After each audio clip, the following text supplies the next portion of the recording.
Welcome to the Relational Approach Podcast. I'm your host, Deborah Bakhti. What a great conversation I had with Mindy. And Mindy's the author of a book called There's a Snake on My Head, Strategies for Alleviating Fear and Anxiety in Healthcare for Patients, Families, and Healthcare Teams. I mean, the title kind of says it all. And a lot of what we talked about, this metaphor of having a snake on your head and how that can really drive fear and worry that actually is an interrupter for people being able to really hear. And this is so relevant in seniors care when we're meeting residents and families as they're moving into your home on that admission move-in day, that they have a snake on their head. And it's also quite possible that your care team members who are interacting with your new resident and family also have snakes on their heads. You'll get a lot of practical advice and wisdom from Mindy, who's worked in healthcare for over 30 years as a registered nurse. She understands healthcare, and her compassion and empathy and conviction to really help improve the culture within healthcare. I just know you're going to enjoy this. Mindy, welcome to the Relational Approach Podcast. I'm so excited about our conversation today.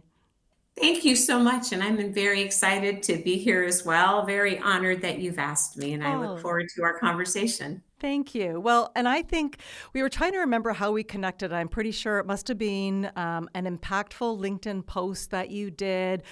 Somebody forwarded me your TED Talk, and the whole topic, and in fact, the name of your book, There's a Snake on My Head, captivated my attention. And so I knew that I had to have you on as a guest. But why don't we start with you just sharing a little bit about who you are, what you do, and where you're calling in from? Thank you. I would be delighted to. So I am a nurse, and I currently live in San Antonio, Texas. Actually, have been here a little over 30 years. And I have been passionate most of my career about the patient's experience and how do we help people while they're going through challenging times. And so for years, I had been the director of patient experience for and associates, because I'm not sure you can separate the caregiver's experience from the patient's experience. They go hand in hand. And so in 2018, I had done some research on patients' fears and what did they need when they're afraid, and have spent the last several years of my career really trying to help people see that snake on people's heads. Mm-hmm. Well, it's interesting because a friend of mine, his wife was going through cancer treatment, and I shared your TED Talk with them to watch. And she said, oh my gosh, that is exactly what happened. So can you just unpack that a little bit for our listeners? I would love to, and I'm glad it was helpful for your friend. So the analogy of the snake to begin with. So Deb, are you afraid of snakes? Absolutely. All right. So imagine that there is a snake sitting on top of your head right now, just moving around on top of your head. And I come in and I say, I have very important things to tell you that you need to know in order to take great care of yourself. How much will you hear while there's a snake on top of your head? None. And every day that happens in healthcare. People walk in our doors afraid. From my research, I had four bilingual nurses, because I'm in San Antonio, interview over 200 patients and families, and all of them walked in our doors afraid. Their fears varied, but all of them were afraid. They had a snake on their head. And we come in and we tell them very important things, and they can't hear us. And then they go home and they don't do what we've asked, and we wonder, why? Well, because they never heard it in the first place. The other thing I have learned about fear is that when you see people that are very angry, right under that anger is fear. So then we have people who walk in our doors and they're afraid. So it comes out as anger, and they're not hearing. And so the second part of my research was really, how do we help people that are afraid? And what was the most important things they needed? And to me, that was the most important part of the research. And across the board, we did inpatient, we did outpatient, we did surgery, we did ER. And across the board, they said, keep me informed, keep me safe, and keep me comfortable. And as you and I just demonstrated, until you feel safe, which is different than being safe, and feel comfortable, you can't hear the things people are saying to you. And in the world of seniors care, we refer to, in acute care, it's patients. We refer to residents who are moving into seniors care and their families. And what you're describing, it makes me think about that, on admission move-in day, when the family is bringing their loved one to live in this community, which will be for the rest of their life, and it's totally upending everything.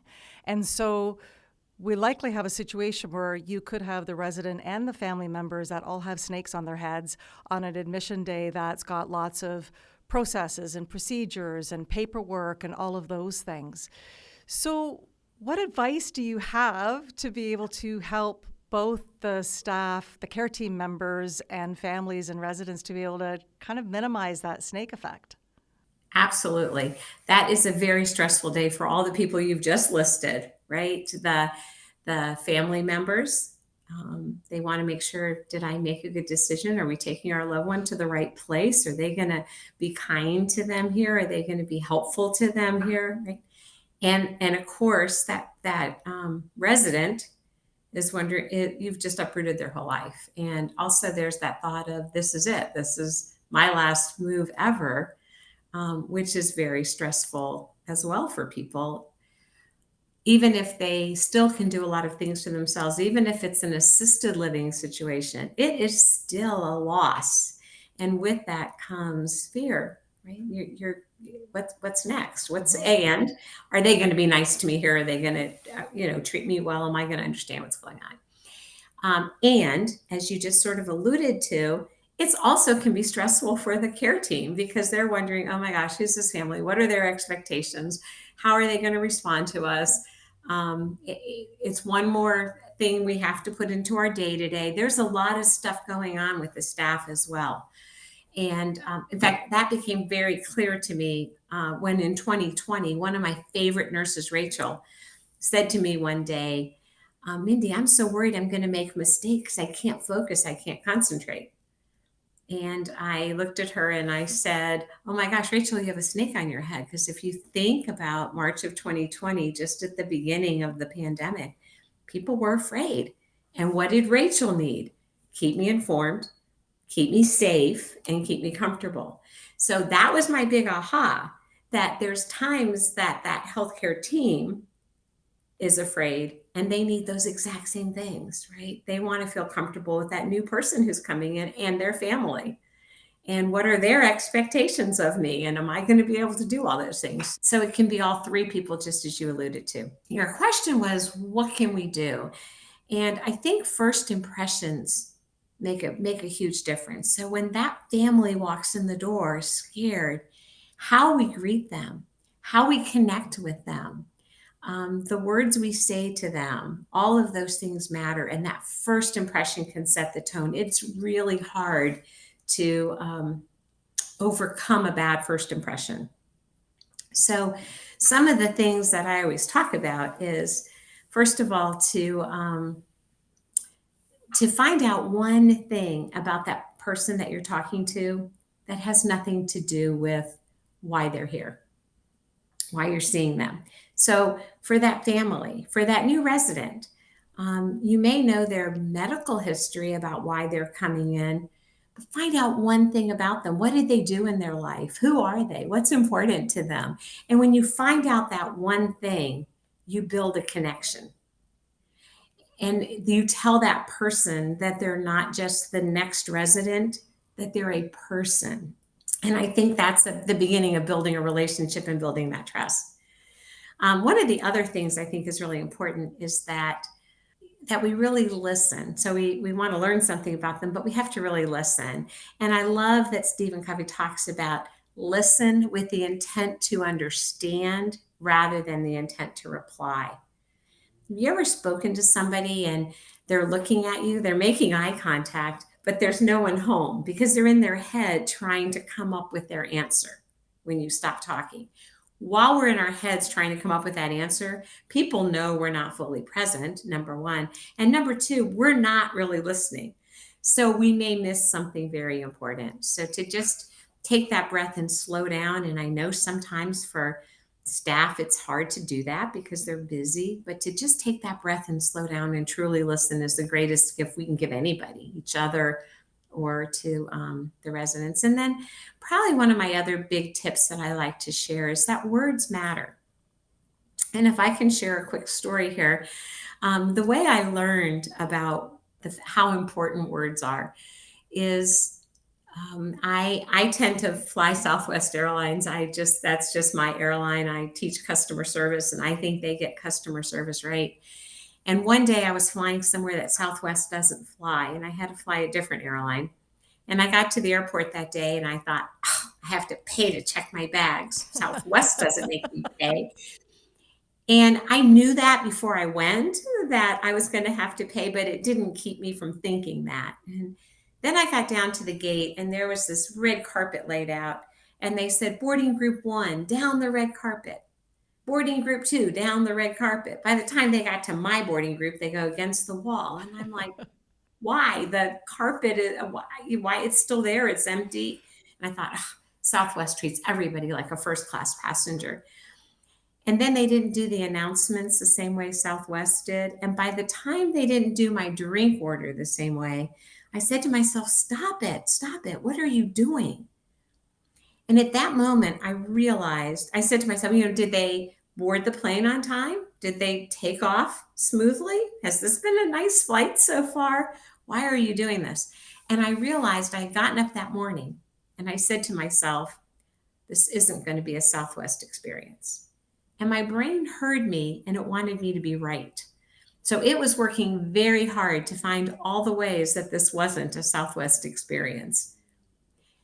So I say this for a couple reasons. One is it's a great lesson for ourselves. When we wake up and we go, oh, this is going to be a Monday, your brain hears you and it's going to try to find all the ways that you're right. It's a bad day, or it's not, it's a stressful day, or it's not going to be a Monday. Or if we say, that's a difficult person, whether it be a coworker or whether it be a patient or family, they will be difficult because your brain's going to find how they're difficult instead of how they're wonderful.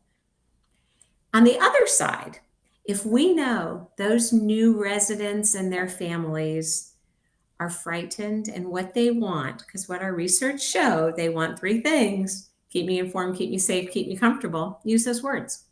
When we say, we're going to keep you comfortable while you're here with us, we're going to keep you safe here. We want to make sure you understand everything. We know this is a stressful day moving in. We want to make sure you understand everything that's happening. Amazingly, the brain hears that and it looks for all the ways you've kept me informed, safe, and comfortable. Well, a few things that come to mind for me when you share that, Mindy, is you're really creating these anchor words. Mm-hmm. And expressing them to residents and families when they hear that, because they're looking for that assurance that they made the right decision and trying to navigate their own grief and guilt and all of those worries and fears that come with that.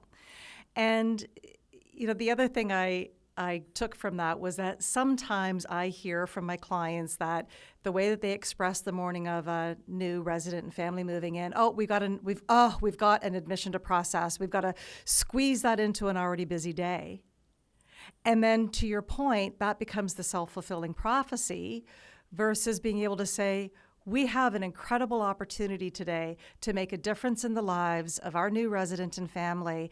We understand that this isn't their ideal choice, but it's the best choice in the circumstances.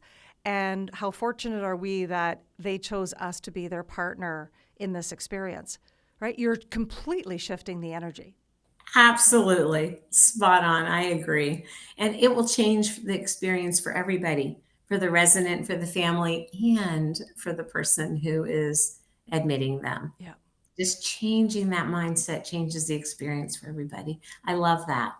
I want to just go back to your part about listening because, and I'm sure your experience as a nurse and having worked in the healthcare system for 30 years, one of the biggest pushbacks is, well, we just don't have time. Can't you see how busy we are? We don't have time for this. And so I'm curious what strategies or suggestions that you have for people to be able to, in essence, debunk that because of the value of the listening and taking the time versus trying to rush and transact things. Yeah, thank you. I think that's an interesting point. So there's a couple things here. One is I love to ask people when I'm working with them, why did you go into whatever it is you're doing, whatever your role is in that organization? Like, why are you doing that? And what do you love about your job?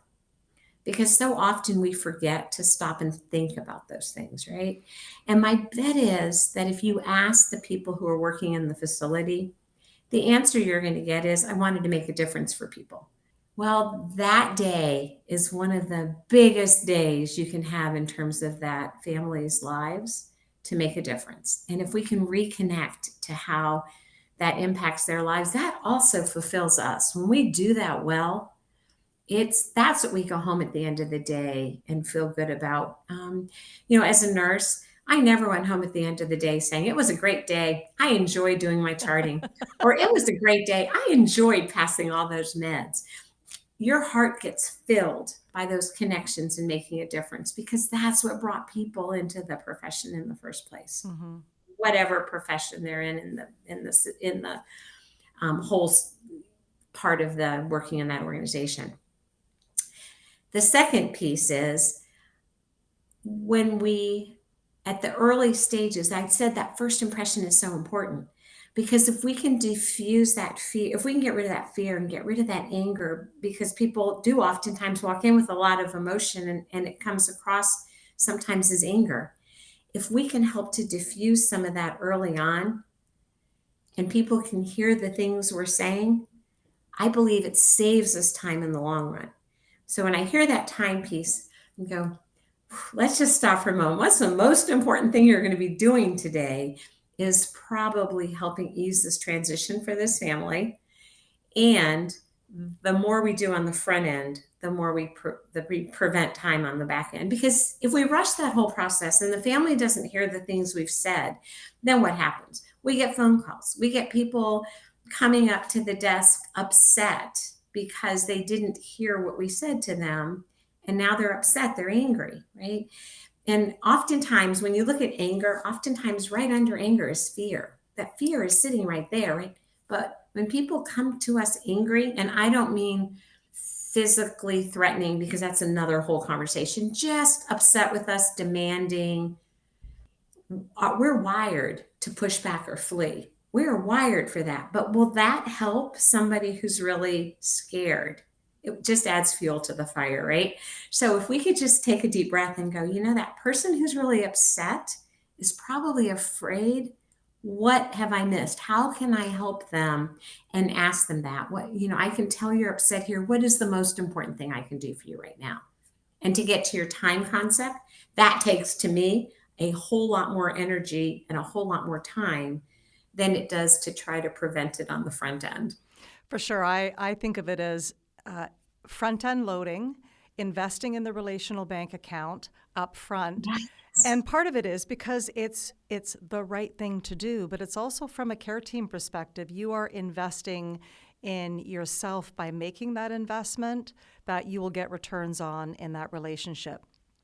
And, when you describe the fear and the anger, sometimes families can get labeled as difficult. That's a difficult family. Or another code word is they're very passionate or they're very involved, right, with a bit of that negative slant to it. And what I've realized is that there's really there's three levels of the problem that staff see with families. And the very surface level is that families are difficult, they're demanding, they have unrealistic expectations, and they just don't understand how seniors care works. And that's a problem when we stay at that level.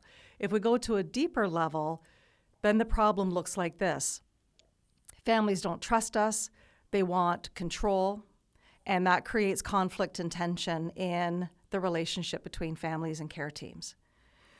But what I've discovered that the core issue is really that staff don't feel confident or able to work with families who have concerns and complaints. So the avoid and appease becomes the strategy. Mm-hmm. And the reason I share that is because I think it really aligns with your observations around the fear. And if you've got a family coming in that's feeling fearful, but they're expressing it as anger, that can be really intimidating to a care team member who just wants to be able to do their job and they want to do it well, but they don't know how to meet the family member where they are because maybe they're taking it personally. Maybe they're feeling a bit run down and burned out, and there's the one last straw that's going to send them over the edge, that's going to make them want to say, you know what, I'm out. I can't do this work anymore. It's just too much. So with somebody in that kind of circumstance, how would you coach them to be able to meet that family where they are through the anger, to be able to diffuse it and really start making those relational bank account deposits? Yeah. And I love that analogy because I do believe that if we have those deposits in the bank account, then when something doesn't go exactly right, they forgive you because they've got that relationship with you. Right? Yeah. So if we can stop and recognize, you said a lot of things that triggered me in terms of control. I guarantee you that if it was me or my family member, I would want to have control. If I was the patient, I would want to have control. If I was that new resident, I would want to have control over my life until I couldn't. If it was my family member, I probably would want to have some control.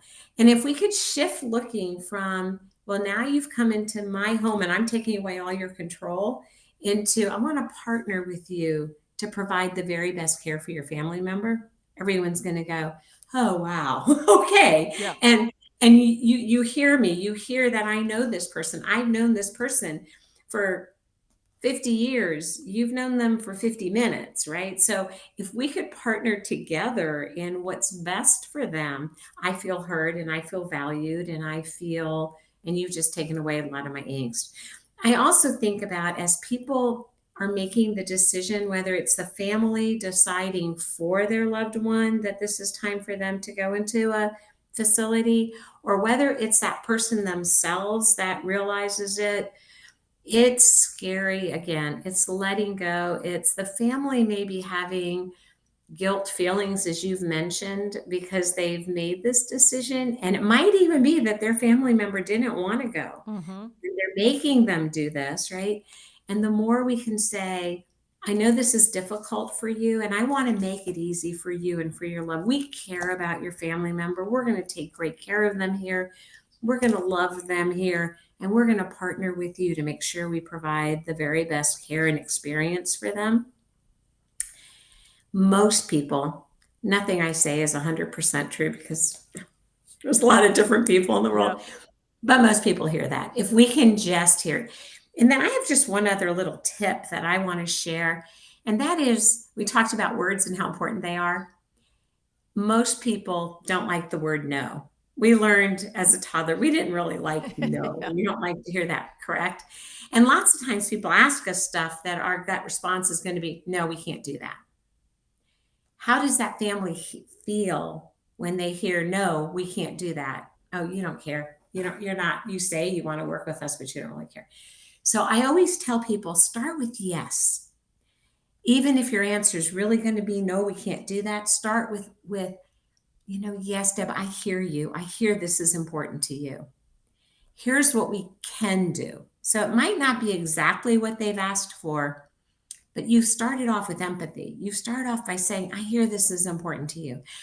I can hear that this is a difficult time for you. Here's what we're going to do for your loved one. So if they're demanding something you just can't do, rather than just going, no, we can't do that here. We don't do that here. What do you do here? What can you do for them? And at least start off with that word yes as opposed to no. So here's a relevant practical example to share that I don't know whether we'll do an actual role play, but let me run this by you. Mm-hmm. One of the biggest misconceptions that families have about seniors care is that they provide 24-hour one-on-one care. And clearly that's not the staffing model. So what can happen is the first time that the home calls the family member to say, just want to let you know, your mom had a fall. She's fine. We've got her well taken care of. And the family member goes off and says, well, how could that have happened? You're supposed to be watching her 24/7. Like, do you not have eyes on her? Did you just leave her alone in her room? And so then that's what creates the defensiveness with the staff, because they're thinking, well, it's a completely labeling it as an unrealistic expectation. How would you approach a situation like that? Yeah, excellent example. Because you're right. That's one of those things that we go, that's an unrealistic expectation. But if we're on the other end of that phone call, that's my mom and she fell and I put her in this place so she'd be safe, right? I hear both sides of that. If we can just take a step back and take a deep breath and try to realize where that's coming from the family's perspective. They're afraid their mom's going to fall, break their hip. It could be the beginning of the end. I was trying to keep her safe, right? How can we respond to that? So instead of saying, no, we can't be in her room 24/7, start off with yes. So, yes, Deb, I can understand. I hear you. I can hear that this is upsetting to you. It is to us as well. Our goal is to keep your mom safe while she's here. We want to make sure she's safe and she's comfortable, and we do everything we can. There isn't somebody in her room 24/7, but we do check on her regularly. We go into her room and we check on her on a regular basis. Is that someplace where you might be able to help them with getting a sitter who can sit with them on the outside, bringing somebody in to be with them 24/7 if they're worried about their Mm-hmm. mother, but to start off with that empathy of, we didn't want this to happen to your mom either. Sometimes, in spite of all the things we do to keep her safe, sometimes people try to get up on their own, and that happens. We've, we have other options for you, and what might those be? Well, right. And then that just fuels the fire of the anger and the frustration that all started with the knowledge gap that the family didn't understand that model, which goes back to the more we can provide the upfront education to, in a perfect world, completely avoid that challenging interaction through closing the knowledge gap. And also appreciating that families aren't going to be remembering everything that is shared with them because of that snake on their head. So, to just share a personal story, 10 years ago, my husband was diagnosed with stage 3 colon cancer. And I don't know if you know this, but he's the only person who's ever had stage 3 colon cancer. Yes. Or at least that's absolutely how I felt when I heard those Yeah. words. And I quickly felt that snake. I'm a nurse. I had been a nurse for many, many years. I was in one of my facilities with my friends taking care of him. And I didn't hear anything anyone said. So I'm a note taker. I write everything down anyhow. So I took all these notes while people were talking to me. And one day I looked at my notebook and I was reading it and I went, they never told me that. I never heard it. It's in my handwriting. Mm-hmm. I heard it, but I didn't hear it, right? I also caught myself thinking one day, I know there's other patients here, but this is Barry and he has colon cancer. I'm a nurse. And I caught myself and I went, wow, listen to yourself. Fortunately, I didn't say it out loud. I only said it in my head. But I realized at that moment that if I was having those two things, not hearing and getting, I wouldn't say I got as far as anger, but frustrated that Barry wasn't the only patient they were taking care of when he was definitely the most important person. I thought, wow, think about all the people who don't even understand healthcare, that don't live in healthcare, that this is a foreign country to them, right? And so they're in a foreign language. We speak different English in healthcare. Mm-hmm. So how are they feeling? What are they hearing? And then they also feel every single person in your facility, every family and every person believes that that's the most important person in the facility. Every one of them, because it's their loved one, right? Of course. So those were huge takeaways for me in terms of the power of that snake.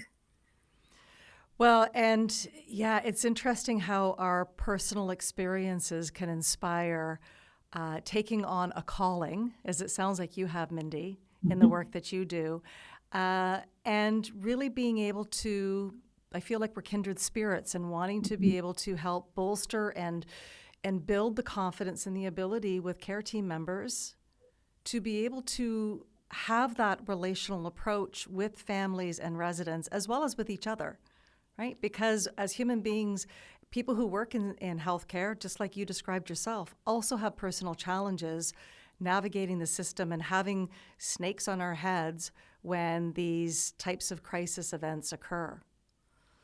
Yeah. Yes. So in wrapping up, I like to ask my guests, what does a relational approach mean to you? Yeah. And I love that that's how you how you have framed these podcasts is about, because I believe it's all about relationships. I believe that when we build that relationship with residents, patients, families, coworkers, that when we take the time to build that relationship, that builds trust and that puts everybody else at ease. It helps to tame those snakes. Our relationships help us get through those difficult times. And so I love the fact that that's the way you're looking at all of this, is like, how do we really build those relationships? And again, I think it starts off with that finding out something about that person and really listening to them and letting them know you care and you're going to help them through this. Even if it's a coworker who's having personal problems on the outside, the organization's going through change and they're struggling with that change, with, whatever it is, to recognize, if I keep saying, if we could only learn to be really good at recognizing that snake when that's on people's heads and helping people feel safe and cared about. And it can happen anywhere. It can happen in your families. It can happen with your friends. It can happen in organizations. And I think relationships are what it's all about. Oh, thank you, Mindy. This has been such a great conversation, and I'm grateful that we've connected, and just so grateful for the work that you do every day in your circle of connections. Thank you so much, and thank you again for inviting me to be here. Thanks. Bye-bye. Thank you for joining us on the Relational Approach Podcast. If you're enjoying this topic, I invite you to check out my website, deborahbakti.com. And when you click on the resources tab, you will be able to access a whole bunch of free resources that I would love for you to enjoy. You can also check out these episodes on my YouTube channel.